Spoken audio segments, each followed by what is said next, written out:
Luna's Bedtime Stories. Episode 3, Luna's New Friends. On Friday, Sunny could hardly contain her excitement and was jumping up and down as she came home from school. Luna had been lounging gracefully by the living room window, her big, beautiful, round green eyes glimmering like emeralds in the sunlight. Luna looked up at Sunny, curious about her owner's good mood. Mrs. Yu trailed in behind her, setting her daughter's lunchbox down on the kitchen counter. Luna's nose twitched at the soft scent of food. "Guess what, Luna?" Sunny giggled. "We're having a sleepover tomorrow. My friends are coming over and we're going to have so much fun." Luna tilted her head, seemingly trying to understand the concept of a sleepover. Sunny sat down beside Luna and gently stroked her fur. "That means my friends will be staying over for the night," she explained. "We'll have snacks, watch movies, and play games. I haven't had a sleepover since last year. Oh, I can't wait." Luna meowed loudly, as if she could sense Sunny's joy and wanted to share in it too. "My friends are going to love you just as much as I do, Luna," Sunny responded. "I can't wait to introduce them to you. You're my best friend after all." Sunny booped Luna's nose. Then Luna nuzzled against Sunny's hand, as if to show her appreciation for the heartfelt words. Mrs. Yu smiled at the sight of her daughter and Luna deep in their conversation. "Having a nice chat?" she asked. "I want her to feel comfortable with my friends coming over tomorrow," Sunny explained. Her mother nodded understandingly. "That's very thoughtful of you, Sunny. I'm sure Luna will be just fine. She's the sweetest cat out there. Everyone will love her." As the evening approached, Sunny and her mother began preparing the living room for the sleepover, arranging pillows and blankets for the other little girls to sleep in a row. Luna joined in and began kneading a few pillows of her own. "Aren't you a nice little helper?" remarked Mrs. Yu. Sunny gave Luna one last pat as the two snuggled into bed, feeling a mix of excitement and anticipation for the upcoming sleepover.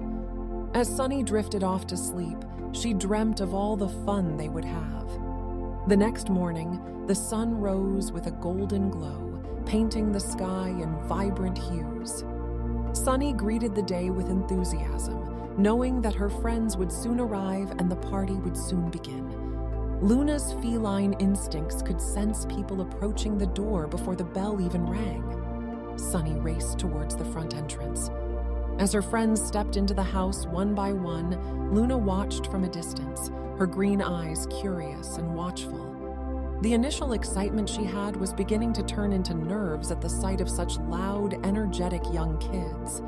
As the laughter and chatter filled the air, Luna couldn't help but feel a flutter of nervousness in her furry little heart. It wasn't that Luna didn't want to be a part of the fun, she just couldn't shake off the memories of her past. Back when Luna lived in the pet store, she had encountered some children who would come in and tease her. They would say hurtful things about black cats being bad luck or spooky, making Luna feel unwanted and unloved. The hurtful words had left scars on Luna's gentle soul, making her hesitant to trust new kids, even those who were Sunny's friends. Luna watched as Sunny embraced each friend as they entered. From what Luna could tell, there were 3 of them by the name of Emma, May, and Chloe. Emma's voice filled the room instantly. She was bubbly and filled with energy, and although Sunny was evidently very happy in her presence, Luna couldn't help feel scared.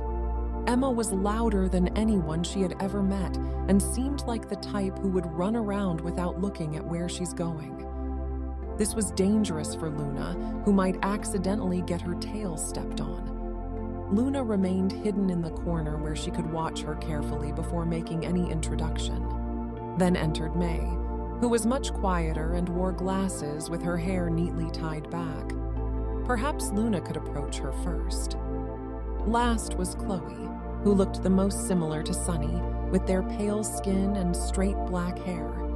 Chloe had carried the most things to the sleepover and was busy settling in. She handed a cardboard box full of pears to Mrs. Yu. "My mom said to give this to you," said Chloe politely. "How kind of her, thank you, Chloe," replied Mrs. Yu. "Run along, sweetheart, have fun with the other girls." In the living room, sleeping bags lay waiting like cozy cocoons, ready to embrace the giggling girls. Mrs. Yu had lovingly prepared everything, from soft blankets to fluffy pillows, to ensure her daughter and her friends would have the coziest slumber party ever. Sunny, Emma, May, and Chloe were settling in nicely. They beamed with delight, feeling the warmth of Mrs. Yu's love in every detail of the sleepover preparations. "Oh, thank you, Mrs. Yu," exclaimed Emma loudly. "These matching pajamas are so cute," she said as she showed off her pink polka dots. Mrs. Yu then brought out an assortment of delicious snacks, from popcorn to mini cupcakes and colorful candies. The aroma of freshly baked cookies wafted through the air, filling the room with a delightful sweetness. Sunny's eyes sparkled with gratitude as she hugged her mother tightly. "Thank you, Mom," she whispered. "This is the best sleepover ever." Mrs. Yu smiled, her heart swelling with happiness. "It's my pleasure, dear," she said, ruffling Sunny's hair affectionately. Luna watched from around the corner, still too shy to say anything. Perhaps it would be better if she just go upstairs, she thought to herself. But as she turned around to leave, Sunny began making an announcement. "Now for the most important part of today," she said with her chest out.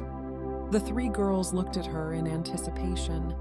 What else could there possibly be to make this sleepover even better? Sunny noticed Luna's hesitance and approached her with a comforting smile. "It's okay, Luna," she whispered softly. "My friends are wonderful, and they'll love you just as much as I do." She carefully carried Luna out from the corner, holding her in her arms for everyone to see. "This is Luna," she said proudly. The responses were mixed. "Oh my gosh!" shouted Emma. She fawned over Luna so loudly it scared the poor cat, causing Luna to jump out of her owner's arms and scurry into a sleeping bag. Emma covered her mouth with two hands. "Oops, my bad." May, on the other hand, pulled back from the scene entirely as if she had just seen a ghost. "What is that thing?" she asked, appalled. Her face was lined with disgust and fear. Luna watched from below as May retreated further and further away from her. Perhaps Luna had the wrong idea about approaching her. She was immediately taken back to the memories of the unkind kids from the pet store. She tucked herself into the blanket, hoping to go unnoticed, feeling as though her dark fur made her stand out in a not-so-good way. Then, something unexpected happened. Chloe, the animal lover of the group, slowly approached Luna, offering her a gentle hand to sniff. "You're a special kitty," Chloe said softly. "I can tell you're sweet and kind. You remind me of Mr. Bubbles, my grandma's cat." Luna felt a tear form in her eye, touched by Chloe's understanding and love for animals. As she cautiously approached Chloe's outstretched hand, she realized that not all kids were like the ones from the pet store. "See, May? Nothing to be afraid of," whispered Emma, who had decided to take a new approach with Luna. She neared the little cat and pet her gently. "Luna, you have the most beautiful green eyes. They're like gems," she added in a soft voice. Luna blinked, feeling a glimmer of appreciation for their compliments, but the shadows of her past still clung to her. "Aren't black cats bad luck?" May remarked, still at a distance. She was superstitious and had heard old tales about black cats. Sunny came to Luna's defense. "Luna is not bad luck at all," she said confidently. "She's the sweetest, most approachable cat you'll ever meet, and black cats are the coolest. Everyone knows that." Mrs. Yu noticed the interaction and walked over, putting a hand on May's shoulder. "I promise Luna won't cause you any bad luck, sweetie. Why, in fact, our household's had nothing but good luck since we've gotten her, Mrs. Yu smiled. May stuttered hesitantly. I've gotten scratched by my neighbor's cat before. It was an orange cat, but I've stayed away from cats ever since. That's what Dad told me to do. Maybe I should stay away just in case. Oh, you poor thing, replied Mrs. Yu. Cats don't have the best reputation, do they? Well, take things at your own pace, dear. If you're still afraid of Luna, why don't you sit on Sunny's other side? She recommended sweetly. May nodded and carefully walked back over to her friends. With bellies full of snacks and hearts full of excitement, the girls settled in to play their favorite board games. The room was filled with laughter and joy as they shared stories and secrets. Meanwhile, Luna rested calmly in Sunny's lap. These little girls could get loud at times, but they were harmless overall, and she could understand May's reluctance to approach her. Luna was no stranger to mean cats. She had encountered plenty of them herself. Every now and then, Emma and Chloe would graze their hands along Luna's back, which sent a nice feeling down her spine. Her heart fluttered happily from the affection. These new friends were kind, and they saw beyond her black fur to the gentle soul within. As the day wore on, Mrs. Yu peeked into the living room, witnessing the magic of friendship unfolding before her eyes. Sunny and her friends were immersed in each other's company, giggling and chatting for hours. "Dinner time," she finally said in a sing-song voice. Mrs. Yu had prepared a delightful Korean feast for Sunny and her friends. The mouth-watering aroma of spices and flavors filled the air, welcoming the girls into the kitchen with its warm embrace. The dining table was adorned with vibrant dishes, and the girls' mouths watered instantly. Mrs. Yu had crafted a platter of kimbap right in the center, the colorful circles easy to grab and pop into your mouth. The aroma of crispy and savory dumplings filled the air as each one was stuffed with a flavorful mixture of ground pork, vegetables, and seasonings. And she couldn't forget Sunny's favorite tteokbokki. Spicy, chewy rice cakes simmered in a red pepper paste, accompanied by fish cakes and a sprinkling of green onions for a burst of freshness. As the girls gathered around the table, their eyes widened and mouths salivated. They hadn't eaten at Sunny's house in a while, and Mrs. Yu's cooking was always a hit. The girls eagerly dug into the delicious spread, their taste buds delighting in the medley of flavors. "Don't think I forgot about you," said Mrs. Yu, who set Luna's food bowl out for her. Luna meowed with thanks and began chomping away at her own meal. "Oh, I almost forgot," yelped Chloe, causing Luna to startle a bit. It would take this little cat some time to get used to all the loud voices. Chloe rustled through her backpack and pulled out a cat treat with Japanese lettering on it.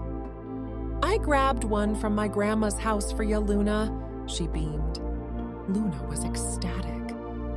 She hurriedly finished the food prepared by Mrs. Yu so she could continue on to dessert. Chloe ripped open the thin packet and carefully squeezed the elements into Luna's mouth. Sunny and the other girls watched eagerly.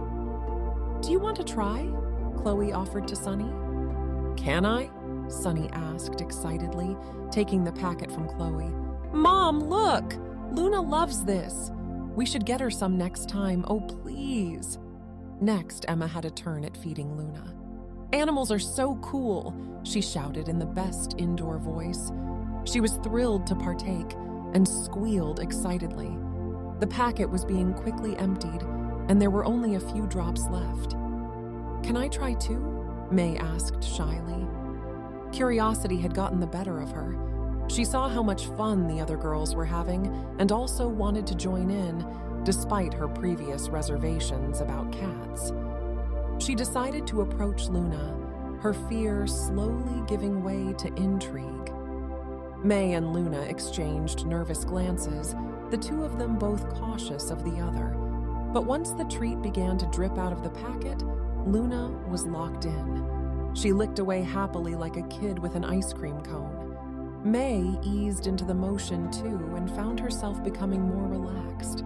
Perhaps she didn't have anything to be afraid of after all. May was beginning to change her mind about black cats, realizing that Luna was not bad luck. "I hope we can be friends, Luna," she spoke kindly. In response to this warm gesture, Luna rubbed herself up against May's leg. All of Sunny's friends were gathered around, and they could not stop cooing over how docile and friendly she was. Luna, loving the attention, made sure to give each of them a nuzzle, too. As the night went on, she stayed with the girls, stepping out of her shell little by little. Before long, drowsiness finally caught up with the girls, and they nestled into their sleeping bags, feeling the warmth and comfort enveloping them like a tender embrace. Mrs. Yu came to tuck them in and shut off the movie they were in the middle of watching, A Cinderella Story. As Luna curled up next to Sunny that night, our sweet black cat was grateful she won over Sunny's friends. Luna wanted nothing more than to be accepted and loved by the people Sunny cherished most. Sleepovers and loud little girls were nothing to be afraid of. She looked forward to the next day when they all could continue playing. In fact, she wished their time together would never end. As the night whispered its lullaby and the stars twinkled outside, this sleepover would forever be etched in their hearts as a wonderful memory and celebration of the beautiful friendships they shared with each other, and now including Luna. The